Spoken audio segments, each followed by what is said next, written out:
Testemunho CCB. A irmã que viu Jesus chorando do arrependimento trouxe restauração. Capítulo 1. A vida antes da conversão, um coração endurecido. A irmã Maria das Dores, como gostava de ser chamada na congregação, não nasceu em um lar cristão. Seu pai, um homem rígido e alcoolizado, maltrata a família com palavras duras e às vezes com mãos pesadas. Sua mãe, uma mulher de fé simples, mas abalada pela violência, tentava esconder as marcas das agressões com lenços no rosto e sorrisos forçados na igreja católica que frequentavam esporadicamente. Maria, ainda criança, aprendeu cedo que Deus, se existia, era distante, um juiz severo que permitia que o mal acontecesse sem interferir. Se Deus é tão bom, por que ele deixa meu pai bater na gente? Perguntava a mãe enquanto esta, com os olhos inchados de choro, apenas respondia: Filha, a gente não pode questionar os desígnios de Deus.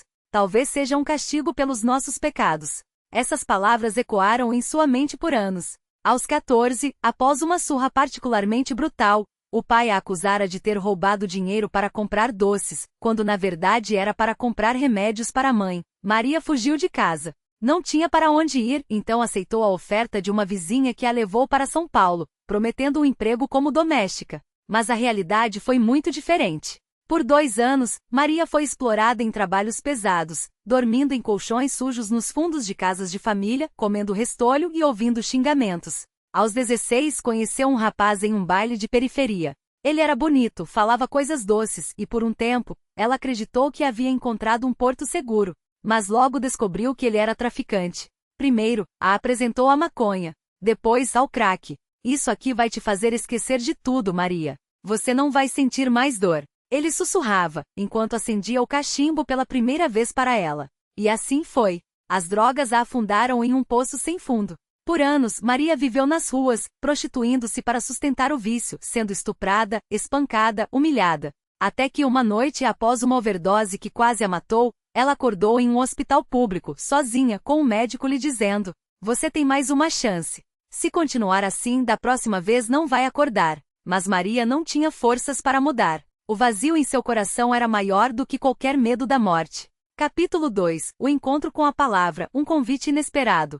Foi em uma tarde chuvosa, enquanto catava latinhas em um lixão na zona leste de São Paulo, que ela ouviu pela primeira vez o som de um hino vindo de um galpão improvisado. A música era simples, mas havia algo nela que a fez parar. Era um coral da Congregação Cristã no Brasil, que havia montado uma tenda para um culto evangelístico no bairro. Vem, pecador, a Jesus Cristo, que teu fardo ele levará. Maria não entendia muito das palavras, mas a melodia a atraiu como um ímã. Escondida atrás de um poste, ela observou as pessoas entrando no local. Homens de terno, mulheres de vestidos longos, crianças bem comportadas. Todos pareciam ter algo que ela não tinha: paz.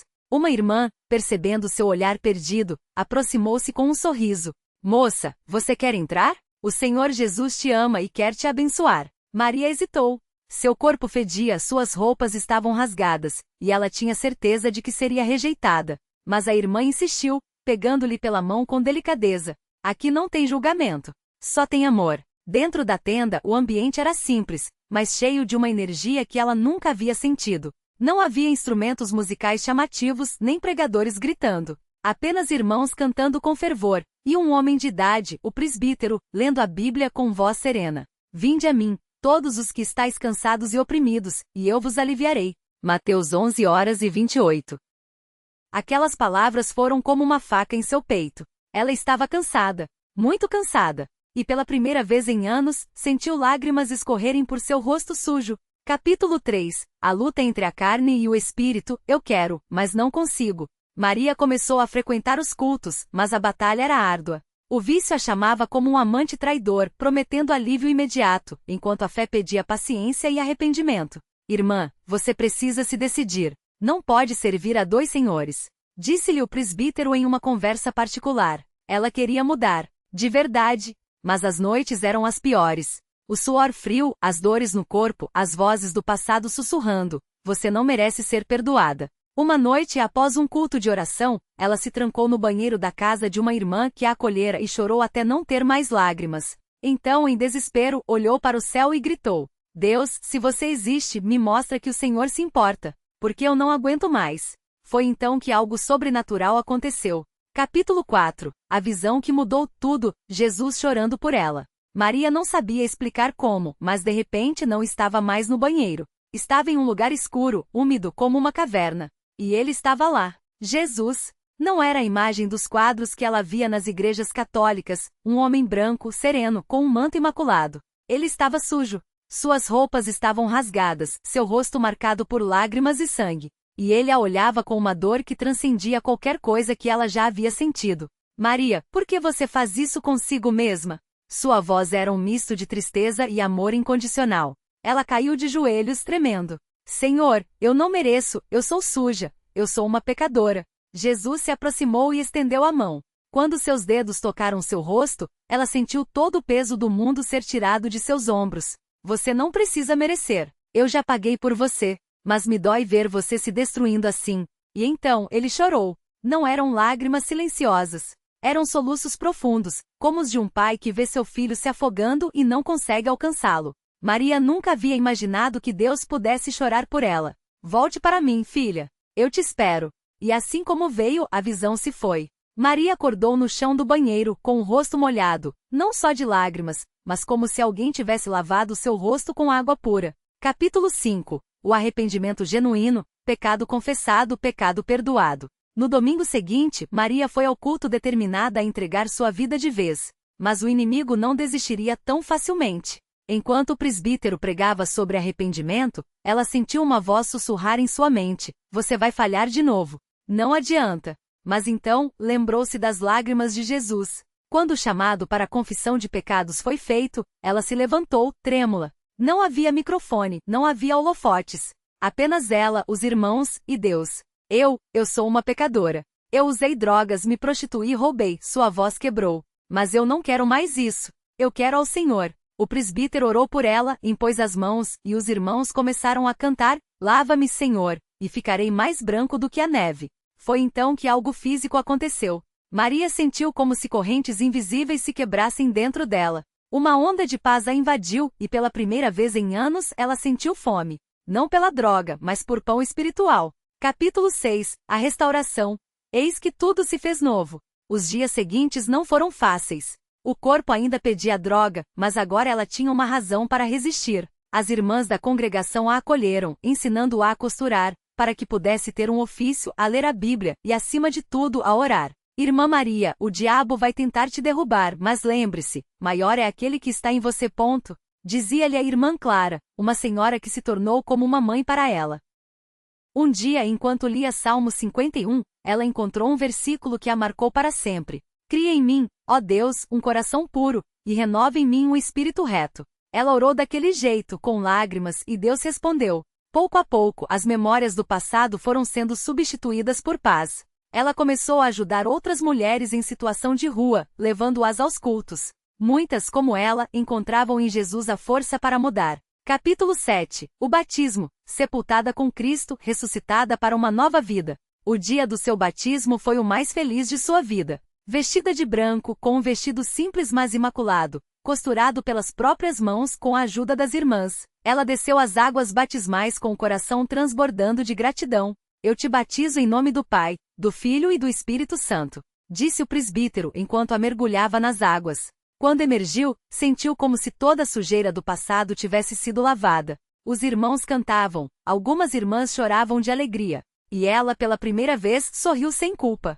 Capítulo 8. A vida na congregação, onde há amor a Deus. Hoje, anos depois, a irmã Maria das Dores é uma coluna na sua congregação. Ela não prega em púlpitos, não tem títulos, mas seu testemunho fala mais alto que qualquer sermão. Eu já vi Jesus chorar por mim.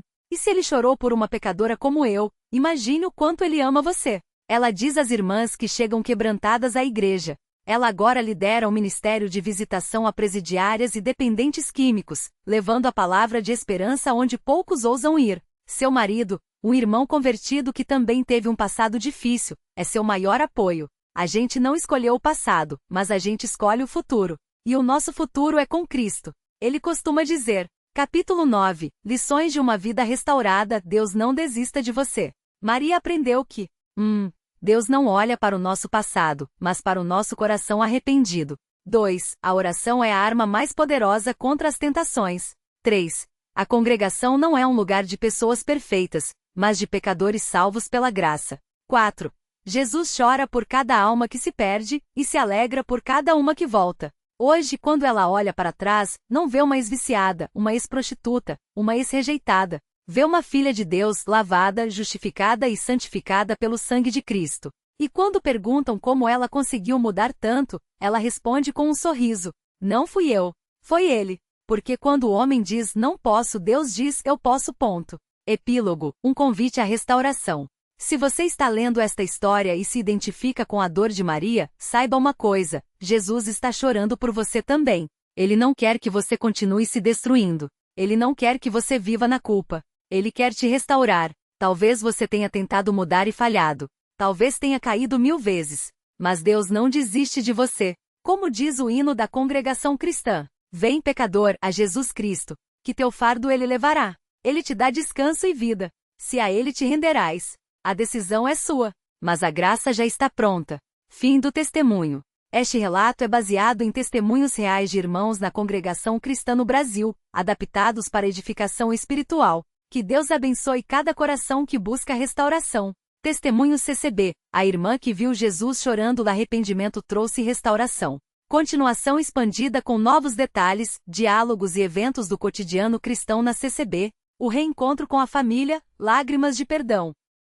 Os primeiros dias após a conversão de Maria foram marcados por um silêncio tenso em sua casa. Seu marido, João, um homem de poucas palavras mas de fé inabalável, observava-a com cautela. Ele havia orado por anos, mas o medo de outra decepção ainda pesava em seu coração. As crianças, por sua vez, não entendiam bem o que acontecia.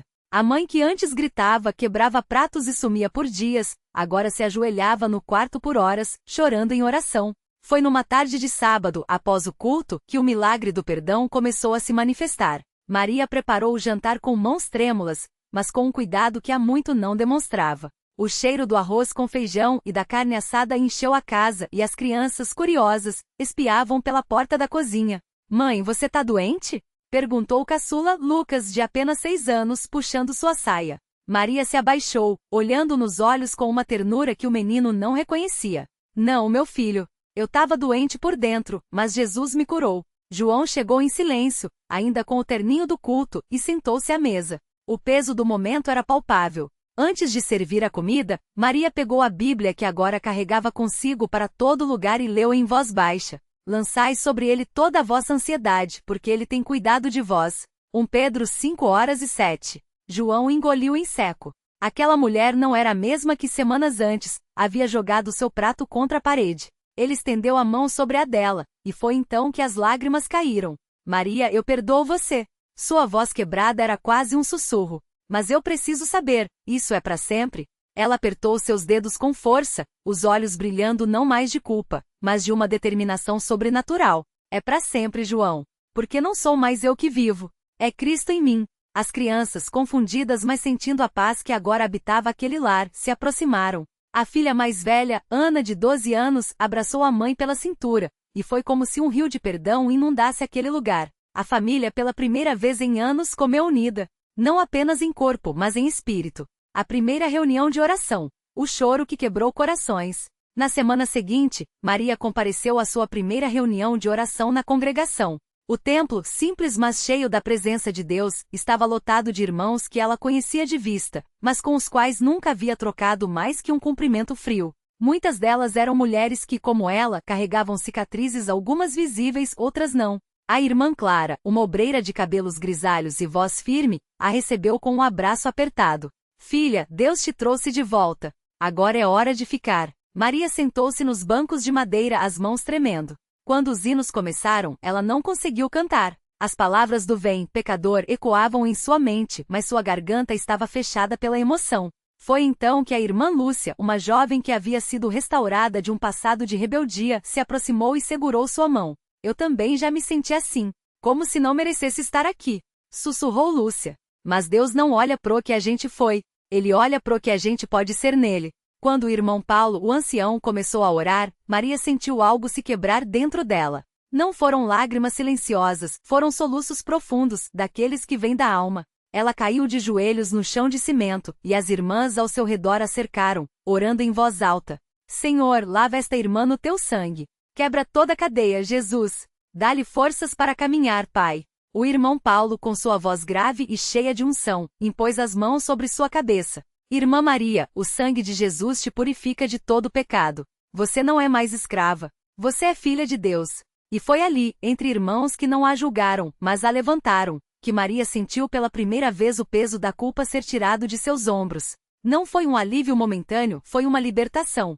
A luta contra as memórias, quando o passado bate à porta. Mas a jornada não foi fácil. Há demônios que não desistem sem luta. Certa noite, enquanto João trabalhava no turno da noite, Maria acordou suando, o coração disparado.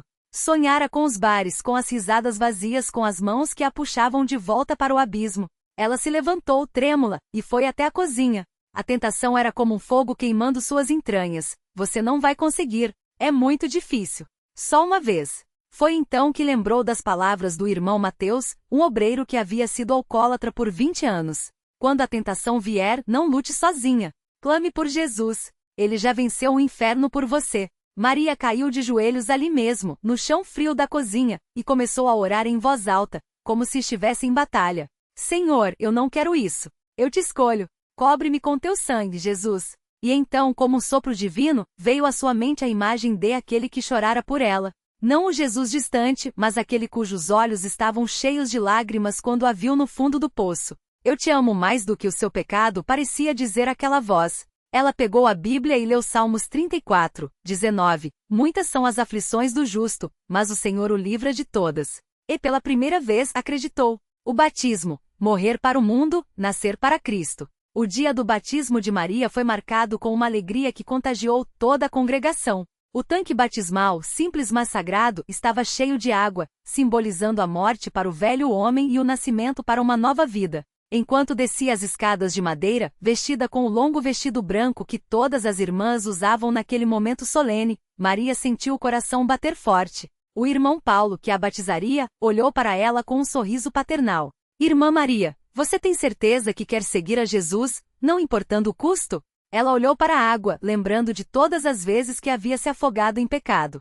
Mas agora, aquela água representava liberdade. Sim, irmão, com toda a minha alma. Quando foi imersa por um breve segundo, foi como se todas as cadeias se partissem. Ao emergir, não era mais a mesma. O coro dos irmãos cantando Glória a Deus nas alturas.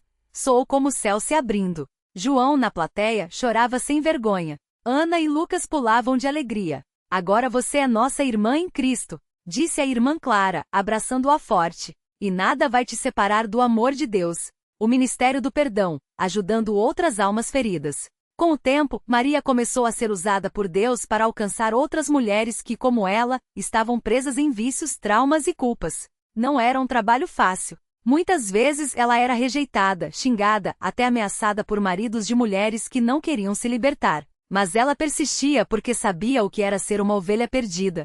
Certa vez, uma jovem chamada Rafaela, viciada em drogas e envolvida com homens do crime, apareceu na porta da casa de Maria desorientada. Me disseram que você entende de gente como eu, disse Rafaela com os olhos vermelhos e as mãos tremendo. Mas eu não acredito que Deus queira saber de mim. Maria a levou para dentro, serviu-lhe um café quente e sentou-se ao seu lado. Eu também achava isso. Até o dia que vi Jesus chorando por mim.